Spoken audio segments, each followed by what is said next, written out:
నేర్చుకున్నారు. ఈ సమయంలో కొన్ని మాటలు దేవుని లేఖనం గురించి మనం చూసుకొని ముందుకు కొనసాగించబడగా పరిశుద్ధాత్మ దేవుడు మనతో ఏమి మాట్లాడని ఉన్నారు. ప్రార్థన పూర్వంగా దేవుని వాక్యాన్ని విందాం. స్తోత్రం. హల్లెలూయా, హల్లెలూయా.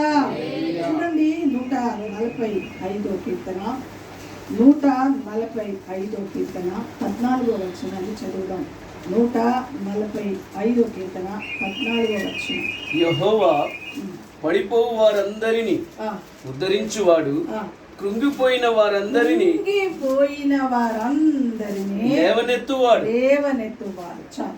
స్తోత్రం నాయన, సర్వశక్తిమంతుడైన దేవ, పరిశుద్ధమైన తండ్రి స్తోత్రం. ఈ సాయంకాల వేళ చదవబడిన లేఖన భాగంలో వచ్చి సూటిగా తేటగా మీరు మాతో మాట్లాడమని ప్రార్థిస్తున్నాం. నేను మమ్మల్ని బలపరచండి. వాక్కు వెల్లడి అవుచుండగా ప్రతి హృదయం తెరవబడినట్టుగా సహాయించండి. ప్రతి మాట మంచి నేల మీద పడిన విత్తనంగా మార్చబడినట్లుగా, క్రియారూపంలో కార్యసిద్ధి జరిగినట్లుగా మీ కృపలో ఇచ్చుమని ప్రార్థించవచ్చు. సహాయం చేయండి, బలపరచండి, మీ కృపలో భద్రపరచండి, ఆశీర్వదించండి. నా ప్రాణాత్మ శరీరం మీ చేతిలోకి సమర్పణ చేస్తాను. యేసు నామాన్ని బట్టి వేడుకున్నాం తండ్రి. చెప్తాం అందరూ ఆమేన్. చూడండి, కీర్తనకారుని యొక్క అనుభవం. యెహోవా ఎలాంటి వారిని లేవనెత్తుతుందంట. చదువు మరొకసారి మాట. యెహోవా పడిపోవు వారందరినీ ఉద్ధరించువాడు, కృంగిపోయిన వారందరినీ లేవనెత్తువాడు. కొందరిని అన్నారా, అందరిని అన్నారా? కొందరినా, అందరినీ. అమ్మా, అసలు కృంగుదల కదండి. మనిషికి ఎన్ని రకాలైన ఆశీర్వాదాలు ఉన్నా కొన్ని సందర్భంలో కృంగుదల లోపల ఒక విధమైన కృంగుదల అనేది ఖచ్చితంగా మానవులకు కలుగుతున్నట్టుగా. అయితే ఆ కృంగుదలలో నుంచి లేవనెత్తడానికి మనుషులేక తరం కాదు. ఎవరు లేవనెత్తుతారంటే దేవుడు మాత్రమే కృంగిన వారిని లేవనెత్తును గాక. కృంగిపోవు వారందరినీ, నానా రకాలైన కృంగుదల. కొన్ని సందర్భంలో చిన్న బలహీనతకే కృంగుదల వస్తూ ఉంటుంది. చిన్న ఎదుటి వాళ్ళు చిన్నగా బాధ. దేవుని బిడ్డలారా, ఆ కొన్ని మాటలు, ఎదుటి వారి మాట్లాడే మాటలను బట్టి కృంగుదల వస్తూ ఉంటుంది. కొన్ని సందర్భంలో మన జీవితాలలో కలుగుచున్న అనేక రకాలైన ఆటంకాలను బట్టి మనం కృంగిపోతూ ఉంటాం. పరిస్థితులు వ్యతిరేకమైన స్థితి మనకు కనబడినప్పుడు, ఉద్యోగ స్థలంలో కానీ, లేదా వ్యాపార స్థలంలో కానీ, లేదా మన పని స్థలంలో కానీ, లేకపోతే మన చేయించున్న కాంట్రాక్ట్ విషయంలో కానీ, డ్రైవింగ్ విషయంలో కానీ, ఎక్కడ ఎప్పుడు ఏ సమయంలోనైనా కొన్ని కృంగుదల, ఆ పరిస్థితుల ప్రభావాలు మన ముందు కనబడినప్పుడు కృంగిపోయే ఆ పరిస్థితి, అది మనుషులకు తెలియదు. ఆ కృంగుదల అనేది మనుషులు ఎవ్వరికి తెలియదు. కానీ ఎవరికి తెలుసు అంటే దేవునికి మాత్రమే తెలుసు. అందుకే దేవుడు అంటున్నాడు, యెహోవా కృంగిపోవు వారందరిని లేవనెత్తువాడు. కొందరిని కాదు, ఏ వ్యక్తి కృంగి ఉన్నా, ఏ వ్యక్తి లోపల కృంగిపోయినా తప్పక ఆ వ్యక్తులని లేవనెత్తడానికి ఆయన ఒక్కడే సమర్థుడు, శక్తివంతుడైన దేవుడు. అందుకే ఎప్పుడు కూడా దేవుని మీద మనం ఆధారపడడానికి, ఈ యొక్క కృంగుదల నుంచి లేవనెత్తేవాడు ఆయనే కనుక ఏ సమయంలోనైనా కృంగుదల కలిగిన వెంటనే ప్రభు పాదాల మీద పడడానికి మనం ఇష్టపడాలి. ఎందుకంటే కృంగిపోవు వారందరినీ లేవనెత్తేవాడు ఆయనే కనుక ఆయన మీద మనం ఆధారపడినప్పుడు శక్తివంతుడైన దేవుడు తప్పక మన బ్రతుకులో గొప్ప కార్యాలు జరిగిస్తారు అని చెప్పడానికి ఏ విధమైన సందేహం. కొన్ని సందర్భంలో మనం మంచి చేసిన వారే, మనం మేలు పొందుకున్న వారే మన మీద కృంగదీసే మాటలు మాట్లాడుతూ ఉంటారు.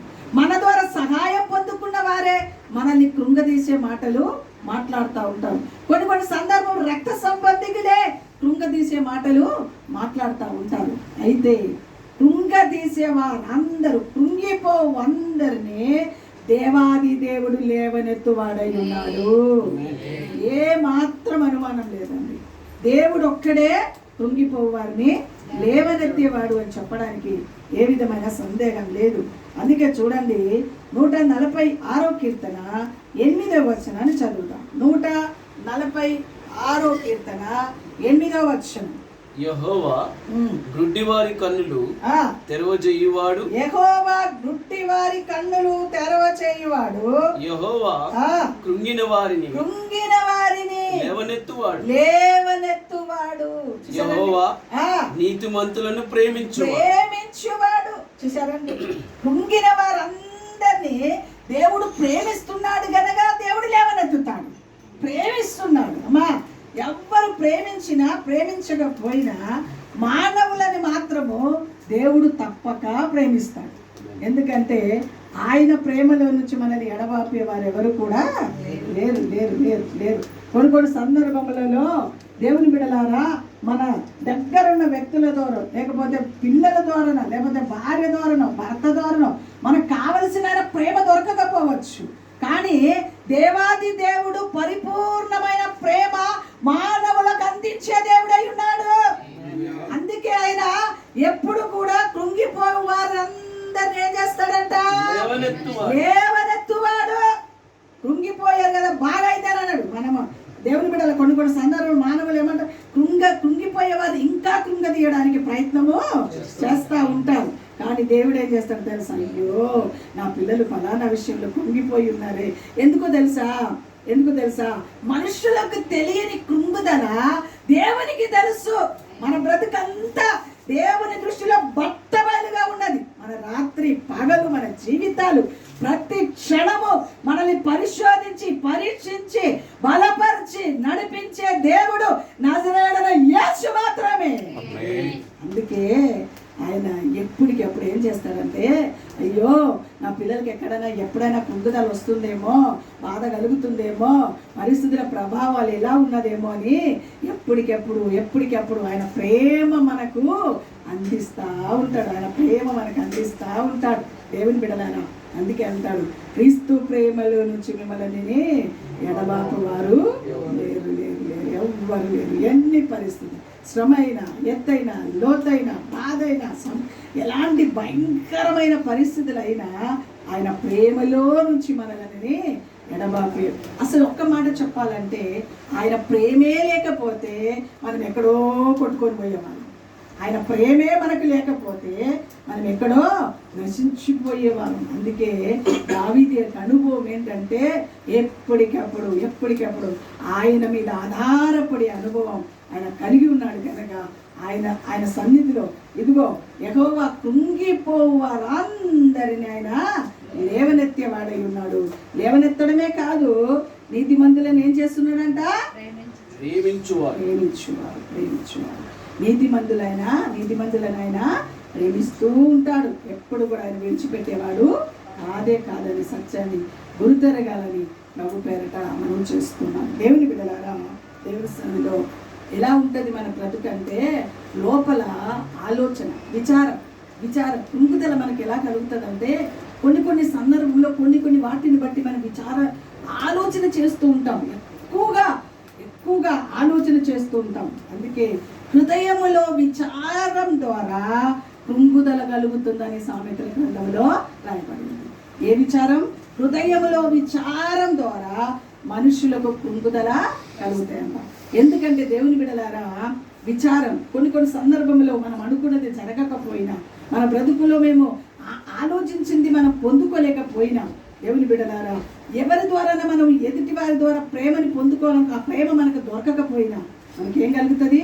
అయ్యో, నేను ఇంత మంచి చేశానే, ఇంత మేలు చేశానే, వాళ్ళు ఇలా మా మీద తిరుగుబాటు చేస్తున్నారే, మమ్మల్ని పట్టించుకుంటలేరే అని లోపల ఏమవుతుందో తెలుసండి? విచారణ, బాధ కలుగుతూ ఉంటుంది. ఆ బాధ ద్వారా ఏమవుతుందంటే మనకు కృంగుదల కలుగుతూ ఉంటుంది అన్నమాట. అందుకే ఏ పరిస్థితులు, ఎక్కడ ఎన్ని రకాలైన పరిస్థితులు వచ్చినా దేవుడు చెప్తున్న మాట ఏంటంటే, యెహోవా కృంగిపోవారందరినీ లేవనెత్తువాడై ఉన్నాడు. చెప్పలోదం గట్టిగా అందుకే చూడండి దేవుని బిడ్డలారా, యోబు గ్రంథంలో ఒక మాట రాయబడినట్లుగా చూస్తున్నాం. యోబు గ్రంథం 6వ అధ్యాయం 14వ వచనం. కృంగిపోయే వారి బ్రతుకులో దేవుడు ఎలా ఉంటాడో యోబు గ్రంథకర్త చక్కగా వివరిస్తున్నట్టుగా చూస్తా ఉన్నాం. చూడండి, యోబు గ్రంథం 6వ అధ్యాయం 14వ వచనం. కృంగిపోయిన వాడు సర్వశక్తుడగు దేవుని యందు భయభక్తులు మానుకొనినను స్నేహితుడు వానికి దయ చూపతగును. ఏ స్నేహితుడు?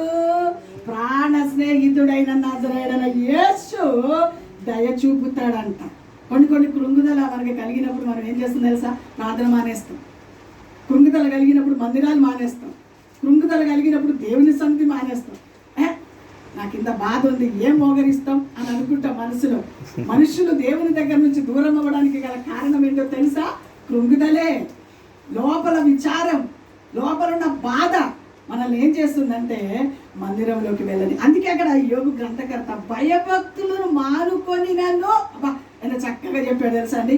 దేవుని యందు భయము భక్తి కలిగి ఉండాలని ఆశ ఉండదు ఆ సమయంలో. ఎప్పుడు? కృంగిపోయినప్పుడు, బాధ కలిగినప్పుడు, సమస్యలు ఎదురుగా కనబడినప్పుడు, ఆ కృంగుదల మానవులకు వచ్చినప్పుడు ఏం ప్రార్థన చేద్దాంలే, ఏం పోతాంలే, ఈ ఆదివారం పోకపోయినా పర్వాలేదులే, ఈ శుక్రవారం పోకపోయినా పర్వాలేదులే అని కొన్ని సందర్భంలో దేవుని యందు భయభక్తులు మానుకోవడానికి ఇష్టపడతారు. అయినప్పటికీ కూడా స్నేహితుడు ఏం చేస్తాడంట తెలుసా? అమ్మా, మన స్నేహితుడు ఎవరమ్మా? నజరేయుడైన యేసు. ప్రతి ఒక్కరికి స్నేహితుడుగా ఉన్నాడు ఆయన. నేను మిమ్మల్ని స్నేహితుడుగా పెట్టానన్న. ఎంత చక్కటి మాట అండి. మా లోక సంబంధమైన స్నేహం, అవసరాల కొరకే ప్రేమించేవారు, స్నేహించేవారు ఉంటారు కొంతమంది. కానీ మనమేమి ఇచ్చినా ఇయ్యకపోయినా, ప్రార్థన చేసినా చేయకపోయినా, మందిరానికి వెళ్ళకపోయినా ప్రభు దయ, ప్రభు ప్రేమ, ప్రభు కృప మనల్ని వెంటాడుతూనే ఉంటుంది. ఆయన మనకు మేలు చేస్తూనే ఉంటాడు. సరే, ఇంత చక్కటి మాట యోబు గ్రంథకర్త చెప్తున్నాడు. చదువునా మళ్ళా మాట.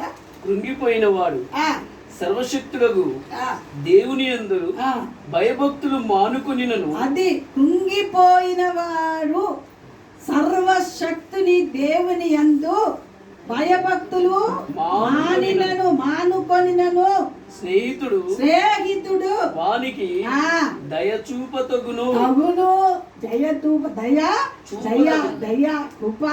ఎంత చక్కటి మాట అంటే మాట యోబు అనుభవించాడు. దేవుని బిడ్డ అనుభవపూర్వంగా చెప్పే మాట దేవుని బిడ్డలారా, ఏ విధమైన ప్రజలు నా దగ్గరికి వచ్చినా రాకపోయినా, నన్ను పట్టించుకోకపోయినా, నా కృంగుదలలో నిజ స్నేహితుడు సర్వోన్నతుడైన దేవుడు నాకు దయ చూపుతాడు అని పరిపూర్ణమైన నమ్మకంతో, పరిపూర్ణమైన విశ్వాసంతో పలుకుతున్న మాట. ఇంకా చదువుమా.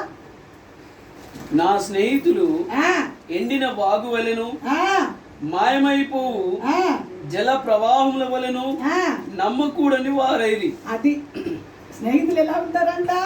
ఎండిపోయినా వాగు వలె. ఎండిపోయినా చాలా మంది స్నేహితులు నమ్మి మోసపోయేవారు లేదా? అందుకే నమ్మి మనుషులను నేను నమ్మి పలుమార్లు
జల ప్రవాహముల వలెను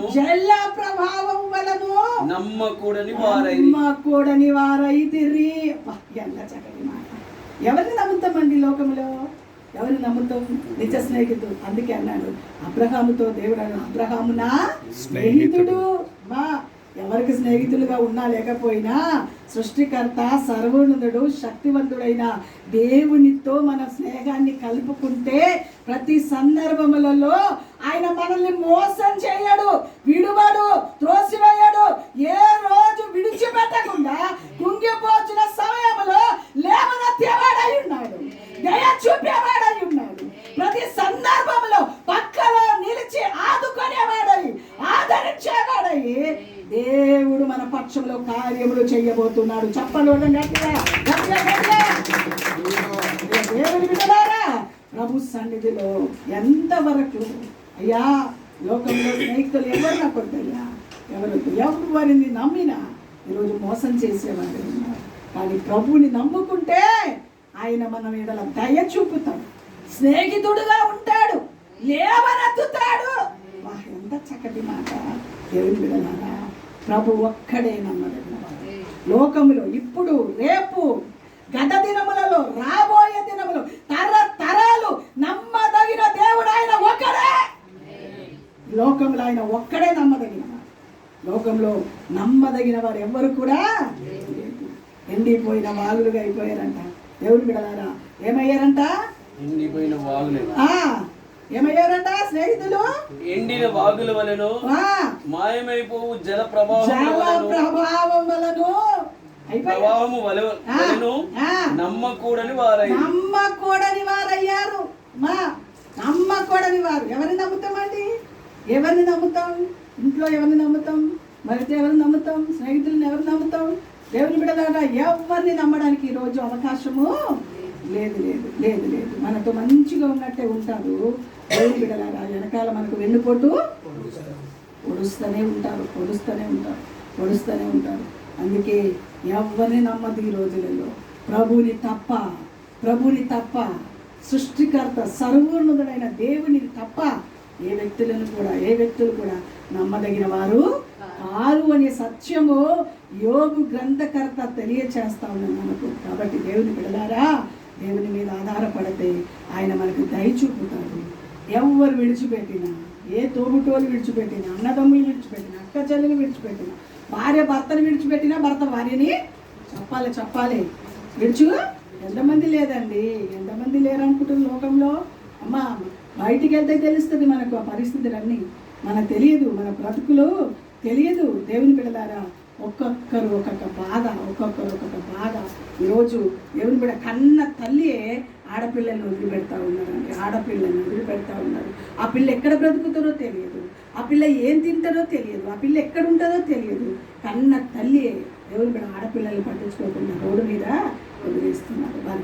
ఆ పిల్లలకి నిజంగా కన్న తల్లిదండ్రుల ప్రేమ దొరకలేదు అనుకోండి, వారు విచ్చలవిడిగా రోడ్డు మీద తిరుగుతూ ఉంటారు, పనికిరాని అన్నీ నేర్చుకుంటారు, పనికిరాని కార్యాలన్నీ చేస్తారు. మనం అందించవలసిన ప్రేమ పిల్లలకు తప్పక అందించాలి. తల్లిదండ్రులుగా క్రీస్తు ఏ యోగ్యత మనలో ఉన్నదని మనల్ని ప్రేమించాడండి? ఒకసారి ఆలోచన చేద్దాం. ఏ యోగ్యత ఉంది మనల్ని ఆయన ప్రేమించడానికి? ఆయన మన కొరకు బలియాగం అవ్వడానికి, మన పాపాలను క్షమించడానికి మనలో ఏమన్నా యోగ్యత ఉందా అండి? ఏమన్నా యోగ్యత ఉందా? ఇప్పటికైనా మనం యోగ్యులమేనా? ఎక్కడ యోగ్యులమండి? ఎన్ని లేదు మనలో.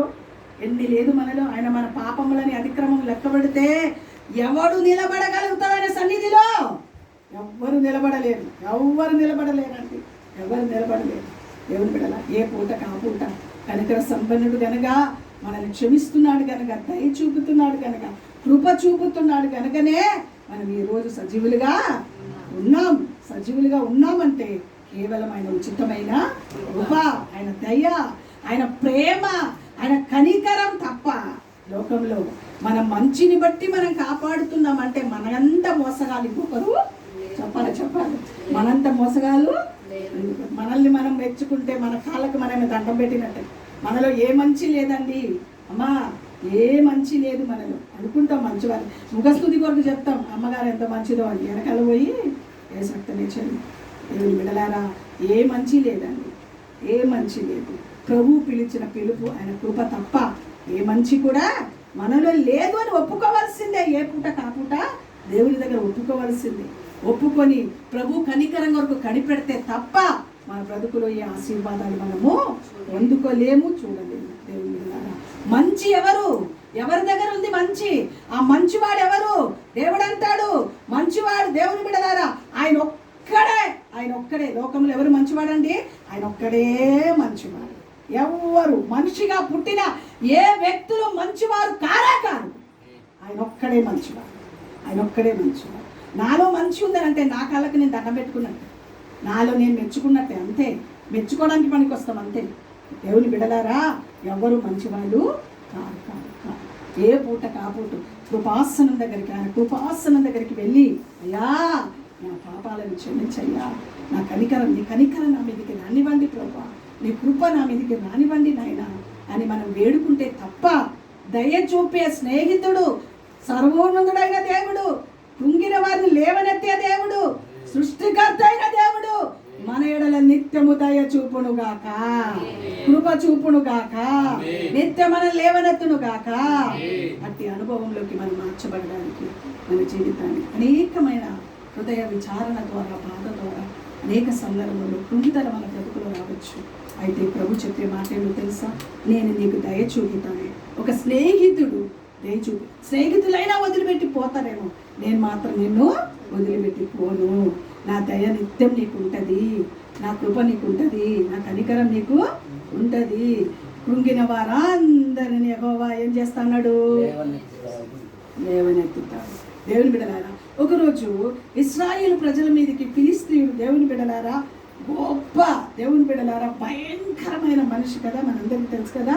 ఆ మనిషి 9 అడుగుల మనిషి ఇశ్రాయేలు ప్రజల మీదకి 40 రోజులు ఉదయ సాయంకాలం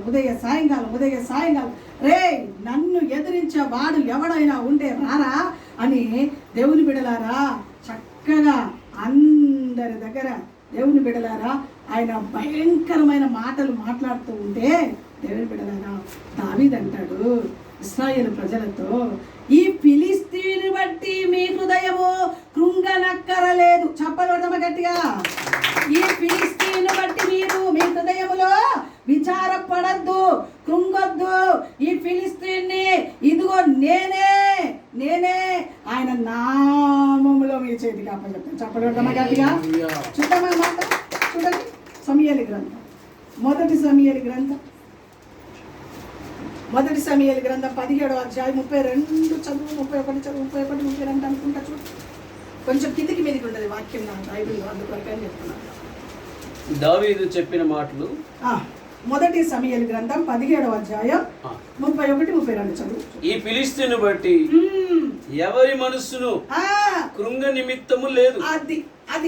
అదమ్మా ఈ ఫిలిష్తీయుని నిమిత్తం ఈడు 40 రోజులు రావచ్చు, 50 రోజులు రావచ్చు, కానీ మీరెందుకు కృంగిపోతారు? మీరెందుకు అధైర్యపడతారు? మన మీదకి కూడా అనేకరు వస్తారండి, కానీ వాళ్ళని బట్టి మనం ఎందుకు కృంగిపోవాలి? మనకెవరున్నారు? లోకములో ఉన్న వానికంటే మనలో ఉన్నవాడు గొప్పవాడు. స్తోత్రం, హల్లెలూయా. ఆ మాట ఇప్పుడుగా చెప్పవలసింది. అది ఆ మాట ఎప్పుడు చెప్పాలి? ఎప్పుడు చెప్తున్నాడు దావీదు? కృంగిన సమయం. 9 అడుగులు మనిషి ఎదురుగా నిలబడిరే, ఎవడైనా ఉన్నాడా నన్ను ఎదిరించడానికి?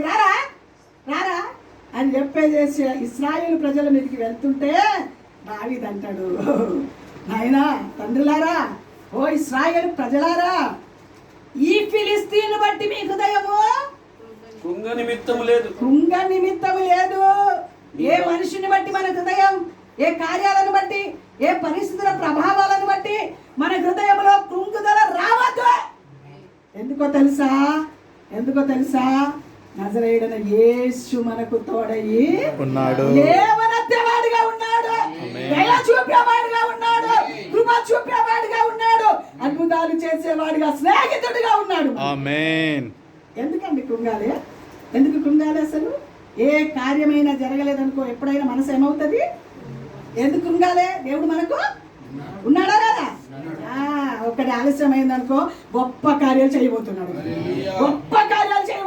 దేవుడు. తప్పక చేస్తాడు. చూడండి, కళ్ళారా చూడండి, మీరు కళ్ళారా చూడండి అంతే.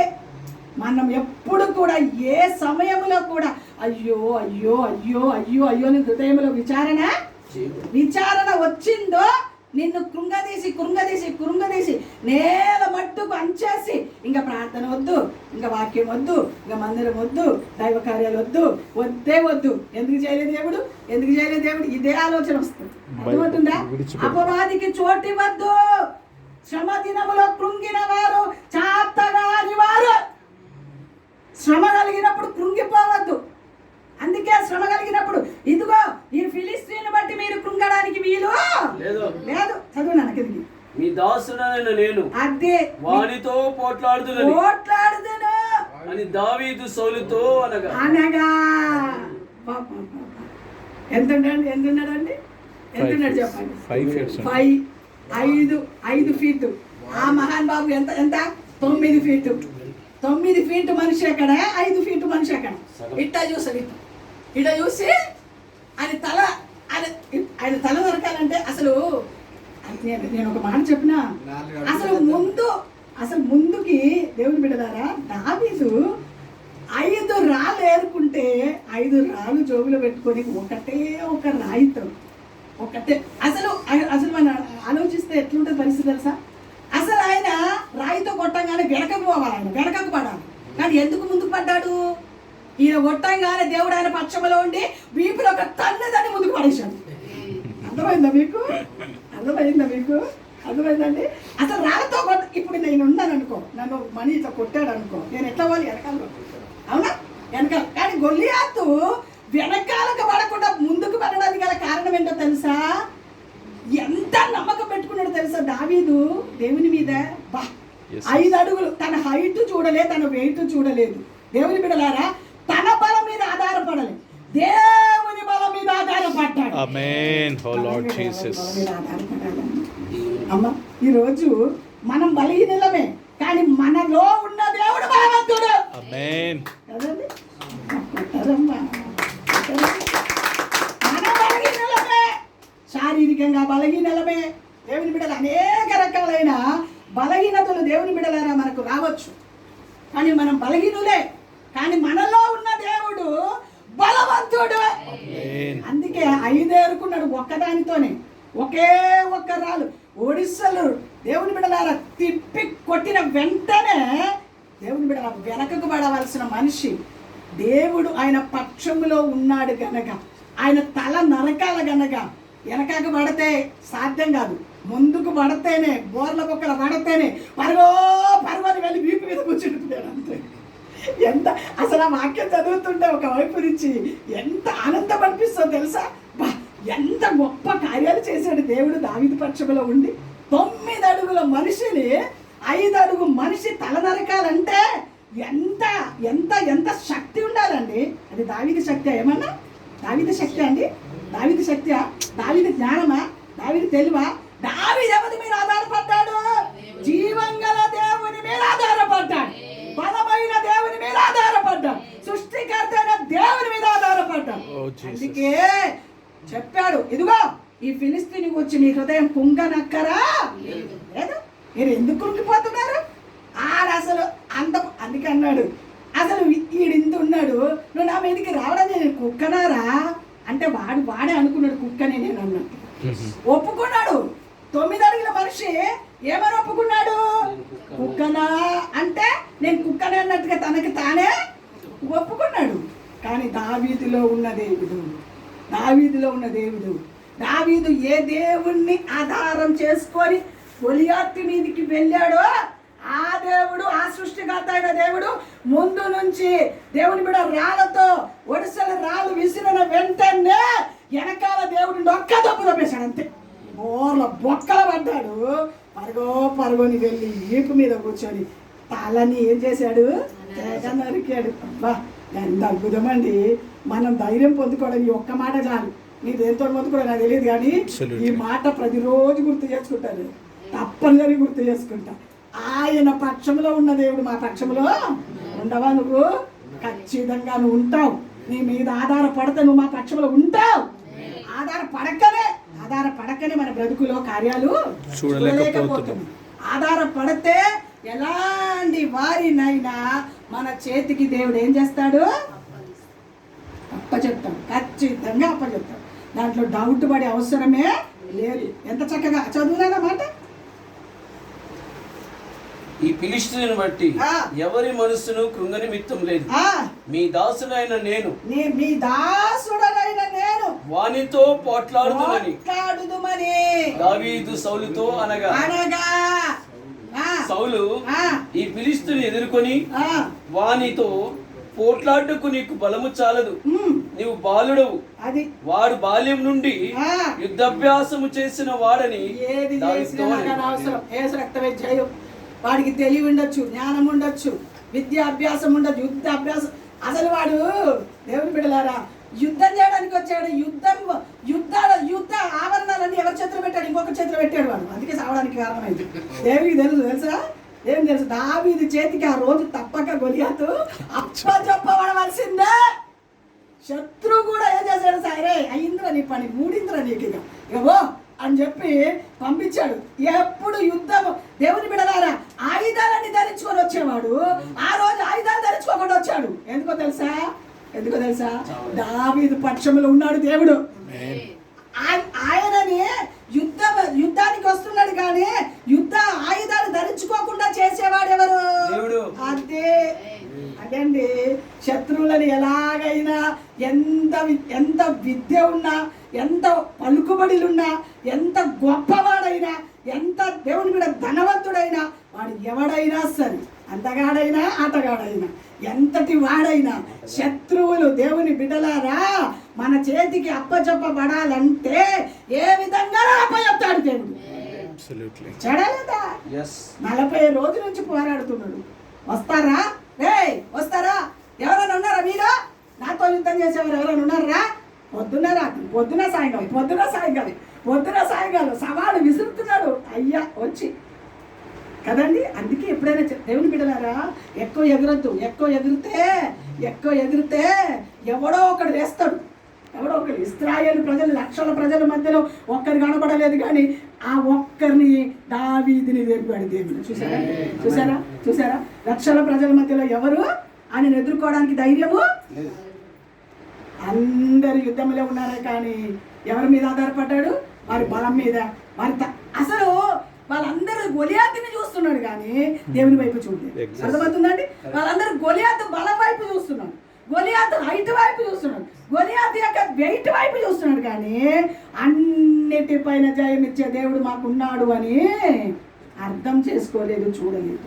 కానీ దావీదు మాత్రం బాలుడైనప్పటికీ కూడా దేవుని కూడా యవ్వనస్తుడైనప్పటికీ కూడా 5 ఫీట్ ఉన్నా కానీ తన వెయిట్ మీద కానీ తన బలం మీద కానీ తన దేవుని బిడ్డ దేని మీద ఆధారపడకుండా దేవుని బిడ్డలారా జీవం గల దేవుని తిరస్కరించడానికి సున్నతి లేని వీడు ఏ పాటి సున్నతి లేని ఫిలిష్తీయుడు ఆ మాటలోనే ఉందండి రోషం. ఆ మాట అలా పలికిన వెంటనే దేవుడు దిగి వచ్చాడు. ఆ మాట పలికిన వెంటనే దిగి వచ్చాడు. నువ్వు కొట్టు దావీదు, నేను వెనకాల్సి తప్పుతా అన్నాడంటే కొట్టని చప్పట్లు. నువ్వు కొట్టు, ఒక్కరాయి అయ్యే నేను వెనకాల నుంచి అంతే అన్నాడు. ఏం చేశాడో తెలియదు, బోర్ల మొక్కలా. అసలు నిజంగా ఒక్కసారి మనం ఆలోచన చేయండి. అంత పెద్ద యుద్ధం చేసే మనిషి ఆ మొదటి నుంచే దేవుని బిడ్డలారా భయంకరమైన యుద్ధ వీరుడుగా ఉన్న వ్యక్తి ఒక్క రాళ్ళతో పడిపోయాడంటే ఏమన్నా అసలు అర్థం ఉందా చెప్పండి? నిజంగా దేవుడు కార్యం చేయకపోతే ఎవరు చేస్తారా కార్యాలు? చెప్పండి. నిజంగా దేవుడు కార్యం చేయకపోతే ఎవరు చేస్తారండి కార్యం? అంత గొప్ప వ్యక్తి ఒక్క రాళ్ళతో పడ్డాడు అని అంటే ఏమన్నా నమ్మశక్యం అవుతుందా మనకు? చెప్పండి. దేవుడు కార్యం చేయకపోతే ఎవరేమీ చేయలేరు దేవుని బిడ్డలారా. అందుకే దేవుని సన్నిధిలో ఎప్పుడు కూడా ఏ పరిస్థితి ఎదురైనా దేవుని బలం వైపు, దేవుని శక్తి వైపు, దైవ కార్యాల వైపుగా చూడాలి మనం. ఎప్పుడు ఏనిని గురించి ఎక్కువగా ఆలోచన చెయ్యొద్దు, విచారాలు చెయ్యొద్దు, గుండెలో ఏమాత్రం కూడా బాధని పెట్టుకోవద్దు. దేవుని మీద మనం ఆధారపడినప్పుడు దేవుని బిడ్డ దావీదు దేవుని మీద ఆధారపడ్డాడు కనుక అంత పెద్ద ఫిలిష్తీయుని ఒక్క దెబ్బతో తల నరకడానికి దేవుడు సహాయము చేశాడు. కృంగిపోయే వారికి దేవుని బిడ్డ ధైర్యాన్ని పోశాడు. కృంగిపోయే వారికి ధైర్యాన్ని పోశాడు. తనకు తానే ధైర్యం పొందుకున్నాడు. దేవుని మీద ఆధారపడ్డాడు. దేవుని బలం మీద ఆధారపడ్డాడు. దైవ శక్తి మీద ఆధారపడ్డాడు. దేవుని మాట మీద ఆధారపడ్డాడు. దేవుని వైపే చూశాడు. గొర్రె ఆ యొక్క ఎలుగుబండిని, ఆ యొక్క సింహాన్ని చీల్చివేయడానికి నాకు సహాయం చేసిన దేవుడు ఈ ఫిలిస్తీయుడైన వాడు ఏ పాటి వాడు అన్నాడు.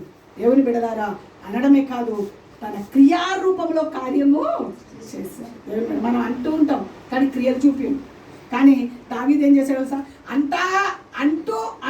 అంటూ దేవుని మీద ఎంత ఆడుకున్నాడో ఆ శక్తి ఏంటో తెలియజేశాడు దావీదు. మనం కూడా అట్టి అనుభవంలోకి, క్రైస్తవ పిల్లలమైన మన జీవితాలను అట్టి అనుభవంలోకి మార్చబడడానికి జీవితాన్ని సమర్పణ చెయ్యుదురుగాక. స్తోత్రం. హల్లెలూయా, హల్లెలూయా. అందుకే విచారము వల్ల మన జీవితంలో కృంగుదల వస్తుంది. అందుకే కృంగిపోయే ఆ యొక్క సౌలు దేవుని బిడ్డలారా, ఆ యొక్క సైనికులని, ఇశ్రాయేలు ప్రజలని దేవుని బిడ్డలారా కృంగిపోవక్కరలేదు. ఈ ఫిలిస్తీని బట్టి మీ హృదయంలో కృంగుదల అక్కరలేదు, నేను చూపిస్తా దైవశక్తి ఏంటో అని చెప్పి ముందుకెళ్ళాడు.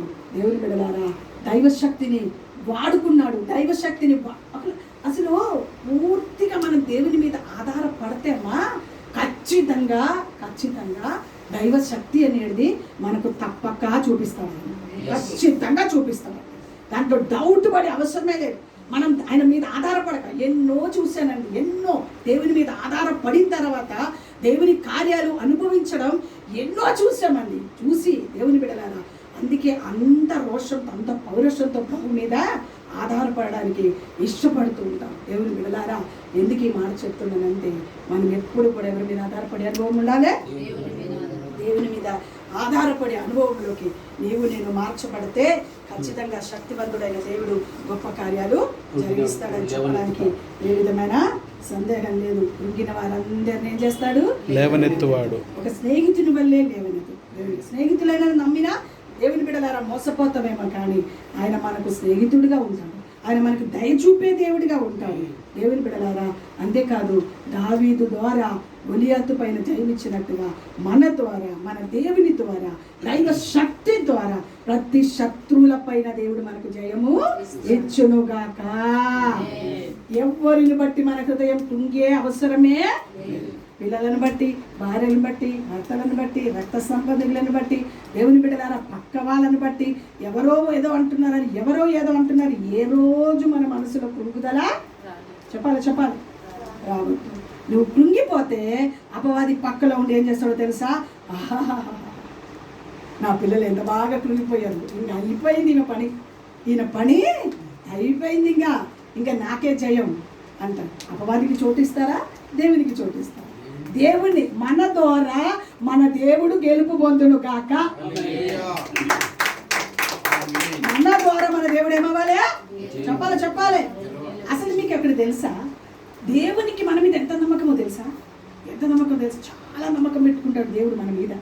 నా పిల్లలకి ఏది జరిగినా, నా పిల్లలు నన్ను విడిచిపోరు, నా సన్నిధి మానరు అని ఎప్పటికప్పుడు దేవుడు మన విషయం ఆలోచిస్తూ ఉంటాడండి. మీకు అర్థం కాదండి. చిన్న దానికే కృంగిపోయి ఆలయాలు మానేస్తూ, ప్రార్థనలు మానేస్తూ, దైవ కార్యాలు మానేస్తూ ఉంటారు.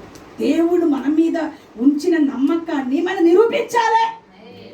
అయ్యా ఏమైనా పర్వాలేదయ్యా, నిన్నే వెంబడిస్తా, నీతోనే ఉంటా అని చెప్పి ఎప్పటికప్పుడు మనం ప్రభుతో సంబంధం పెట్టుకుని సాగిపోవడానికి ప్రయాస.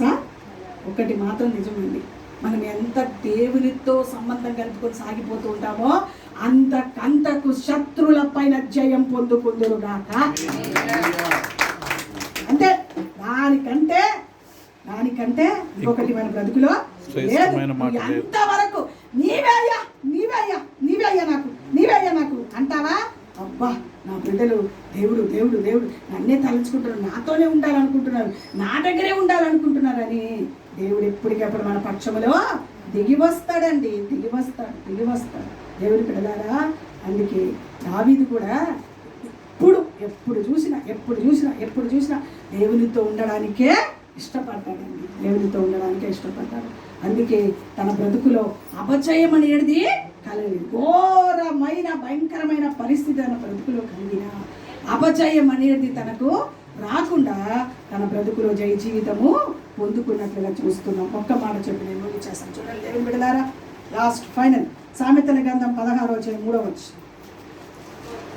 సామెతల గ్రంథం 16:3. సామెతలు 16:3. చాలు. నీ పనుల భారము ఆ, యెహోవా మీద నుంచుము. ఎక్కడ పెట్టాలంట?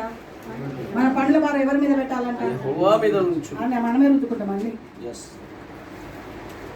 ఏం చేయకపోతే ఎవరు ఇంక అంతే, అటు పరిగెత్తుతాం ఇటు పరిగెత్తుతాం, ఇచ్చేస్తాం ఏమైనా చేస్తాం. దేవుడు ఏమంటున్నా తెలుసా? నీ పనుల భారము యెహోవా మీద నుంచుము, ఆ, అప్పుడు నీ ఉద్దేశములు సఫలమగును. సఫలమగును. ఏ భారమైన ఎవరి మీద పెట్టాలి మనము? దేవుని మీదే. అదే నవల కాదా, ఎదుగో నీ మీద పెట్టేస్తున్నా అంతే. నువ్వు చూసుకో, ఏం చేసుకుంటావో చూసుకో, నువ్వేం చేసుకుంటావా చేసుకో అంతే. ఎందుకు పెట్టాలంటే ఆయన చెప్తున్నాడుగా, ఆయన చెప్తున్నాడు మరి, ఆయన చెప్తలేడా? అప్పుడు నీ ఉద్దేశములు అప్పుడు నీ ఉద్దేశం. మనంతటా మనం ఉరికిలాడినంత వరకు పరిగెత్తే వరకు ఏమి కాదు, అస్సలు కాదు. చూడండి మీరు, నువ్వు ఎంత పరిగెత్తు అసలు కాదు. ప్రార్థనలు పెట్టించుకోండి, అవుతుంది. దేవునికి స్తోత్రం, హల్లెలూయా. అసలు ఎవరైనా ప్రార్థనలు, అందుకే చెప్పాను కదా, జూన్ నుంచి ఎవరు చెప్పినా చెప్పకపోయినా, జూన్ మాసం నుంచి ఎవరు చెప్పినా మేమే ప్రార్థన చేసేస్తాం, లిస్ట్ రాస్తాం, ప్రార్థన చేస్తాం. ప్రభు ఈ వారం ఎక్కడ పెట్టాలని చెప్పయ్యా అని దేవుని అడుగుతాం. అంతే, దేవుడు చెప్తాడు, మేము ప్రకటిస్తాం. విశ్వాసం లోపడతాం. అవునా కాదా చెప్పండి కదా? ఆ లోబడపోయినా ఎంతమంది సాయంకాలం అయినా పాలైనా ఇంతమంది తింటారు, వస్తారు, వెళ్తాం, నీళ్ళు ఇస్తారా లేదు, కాఫీ ఇస్తారు, టీ ఇస్తారు, భోజనాలు పెడతారు, వాళ్ళ ఇష్టం. ఏది పెట్టినా పెట్టకపోయినా తప్పక ప్రతి ఇంటిలో ప్రార్థన, పరిశుద్ధుల పాదాలు అంటే ఖచ్చితంగా జరగాల్సిందే. మొన్న చెప్పాను కదా, శుక్రవారం చెప్పాను. శుక్రవారం ప్రకటించాను. జూన్ 1 బల్లారాధన అయిపోయిన తర్వాత ఖచ్చితంగా ఫస్ట్ వీక్ ఉపవాస ప్రార్థన ఉంటే ఆ నెక్స్ట్ వీక్ నుంచి తప్పక దేవుడి కార్యాలు తప్పక ప్రతి ఇంటిలో ఈ 2024లో ప్రతి ఇంటిలో ప్రార్థన జరగవలసిందే. ఏమి ఉన్నా ఏమి లేదకపోయినా తప్పక ప్రార్థన జరగవలసింది. ప్రార్థన లేకనేనండి, సహవాసాలు లేకనేనండి. అమ్మా, కార్యాలు ఎక్కడ జరిగితే మన బ్రతుకులో చెప్పండి, ప్రార్థన. అందుకే మీ పనుల భారం ఎక్కడ పెట్టాలి? యెహోవా మీద మోపండి. ఏ కార్యమైనా సరే, అయ్యా ఇది చేయాలనుకుంటా, నువ్వే చూసుకో అయ్యా అని చెప్పి దేవుని మీద మోపితే దేవుడు ఏమంటాడు? అప్పుడు నీ ఉద్దేశములు సఫలమవుతుంది. యెహోవా ప్రతి వస్తువును దాని పని నిమిత్తము కలుగజేసెను. అది అంతే. ప్రతి వస్తువుని ఒక్కొక్కరిని ఒక్కొక్క పని కొరకు పెట్టాడు. నేను ఒక వస్తువు కదా, నేను ఒక్కొక్క వస్తువులు అది దాని పనుల కొరకు వాడుకుంటారు. కూర గంటం తీసుకెళ్ళి అన్నం దాంట్లో పెడతా పరిస్థితి. అన్నం కలపడానికి వేరే గంట పెట్టాడు దేవుడు. పెట్టాడా లేదా? అన్నం గిన్నెలో నీళ్ళు పోసి పెడతారు ఎవరన్నా? మంచి నీళ్ళు అన్నం గిన్నెలు నింపి పెడతామా చెప్పండి? నీళ్ళు నింపడానికి బిందెలు ఇచ్చాడు దేవుడు, ఇచ్చారా?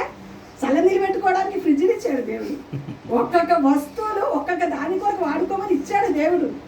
కాబట్టి ప్రతి వస్తువు దాని పనుల కొరకు దేవుడు చెప్పాలి వాడుకోవడానికే దేవుడు నియమించాడు. కాబట్టి ఇక మేము అలాంటి పిచ్చోళ్ళని ఏం చేస్తాడు తెలుసా? ఆ పిచ్చోళ్ళు అందరికీ వాక్యం చెప్పండి అని చెప్పి నియమించాడు. స్తోత్రం, హల్లెలూయా. వద్దరు నాయన మాకు ఈ పని వద్దరు బాబు, వద్దరు నాయన అంటే నడుము ఎర్రగొట్టి మరీ ఇస్తానని చెప్పి చేతులు పెట్టాడు. ఏం చచ్చినట్టు బాగలేకపోయినా బాగున్నా చచ్చినట్టు ఏం చేయాలి? ఇగో ఇట్లా కారుతున్నా, నడినట్టు సరి కాలు వరకు చెమటలు కారుతున్నా ఏం చేయాలి? ప్రకటించాల్సింది. అంతే. నేను కూర్చుంటానంటే కుదురుతుందా? కుదరదు. దేవుని బిడ్డలారా, అయ్యే పనులు కావు. నేను చేసేది నేనే చెయ్యాలి, ఎవరు చేసేది వాళ్ళే చెయ్యాలి. దేవుని బిడ్డలారా, అందుకే ఏ వస్తువులను ఆ వాటి పనుల కొరకు నియమించాడు దేవుడు. నియమించిన వాళ్ళు ఆ ఒక పాత్రని వంట చేయడానికి పెట్టాడు, ఒక పాత్రని గిన్నెలు కడగడానికి పెట్టాడు, ఒక పాత్రని వాష్రూమ్ కడగడానికి పెట్టాడు. ఒక్కొక్క పాత్రను ఒక్కొక్క రీతిగా దేవుడు అంటే ఆ పనిలో ఎవరికి ఏ పాత్ర ఏ పని ఇచ్చాడో ఆ పనే చేయాలి, తప్పక చేయాలి, చేసి తీరాలి అంతే. ఏదైనా సరే ప్రభువా నా వల్ల కాదంటే దేవుని మీద వేయాలి. దేవుడు అప్పుడు ఉద్దేశాలన్నీ కూడా ఏం చేస్తాడు? సఫలం చేస్తాడు, ఖచ్చితంగా సఫలం చేస్తాడు. ఈరోజు మా వల్ల కాదయ్యానంటే ఏం కాదులే నేను ఉన్నాను కదా అంటాడు ఆయన. అంతే, ఆయన కార్యాలు ఆయన జరిగించుకుంటాడు. ఏ విషయంలో ఆయన మనల్ని త్రోసివేసేవాడు, విడిచిపెట్టేవాడు కాదు. అందుకే నీ పనుల భారం యెహోవా మీద ఇది చదువునైనా మాట. యెహోవా ప్రతి వస్తువును దాని పని నిమిత్తం కలుగజేసెను. నాశన దినమునకు ఆయన భక్తిహీనులను కలుగజేసెను. నాశన దినమునకు భక్తిహీనులను కలుగజేశాడంట. చూసారమ్మా, భక్తిహీనులు ఏమవుతారంట? నాశనం అయిపోతారంట. గుర్తుపెట్టుకోండి. అందుకే భక్తిహీనులుగా ఉండద్దు. మనం ఎప్పుడు దేవుని మీద ఆధారపడేవారుగా, దేవుని యొక్క ఆశీర్వాదానికి మనం పాత్రులుగా మార్చుకోవాలి. దేవుని బిడ్డలారా, ఏ రోజు కూడా దేనికి వ్యర్థమైన వాటికి లోబడకుండా ప్రభు సన్నిధిలో మన జీవితాన్ని సమర్పణ చేస్తే ఆయన పడిపోయిన కృంగిపోయిన వారందరినీ లేవనెత్తువాడు. స్నేహితుడుగా వారికి ఉండే దేవుడు, దయ చూపే దేవుడు. అంతేకాదు వారి ఆశలన్నీ నెరవేర్చేవాడు. శ్రమ దినంలో కృంగితే వారు చేతగాని వారు. అందుకే దావీదు అన్నాడు ఇశ్రాయేలు ప్రజలతో, ఈ ఫిలిస్తీని కొరకు మీరు మీ హృదయంలో కృంగనక్కరా లేదు, నేను వారిని మీ చేతికి అప్పచెప్తాను అన్నాడు. దేవుడి అన్నట్టుగానే దేవుడు శత్రువుని ఆయన చేతికి అప్పచెప్తాడు. మన బ్రతుకులో కూడా దేనికి కృంగిపోయే అవసరం లేదు. దేవుని మీద మనం ఆధారపడితే మన ఉద్దేశాలన్నీ సఫలం చేస్తాడు. శత్రువుల పైన జయమిస్తాడు, దయ చూపుతాడు, లేవనెత్తుతాడు, స్నేహితుడిగా ఉంటాడు, ఆశీర్వదిస్తాడు, అన్ని విషయంలో జయమిస్తాడు. దేవుడు తన మహిమ కొరకు నిలబెడతాడు. దేవుడి మాట మన వినికిడిలో ఆశీర్వదించి దీవించును.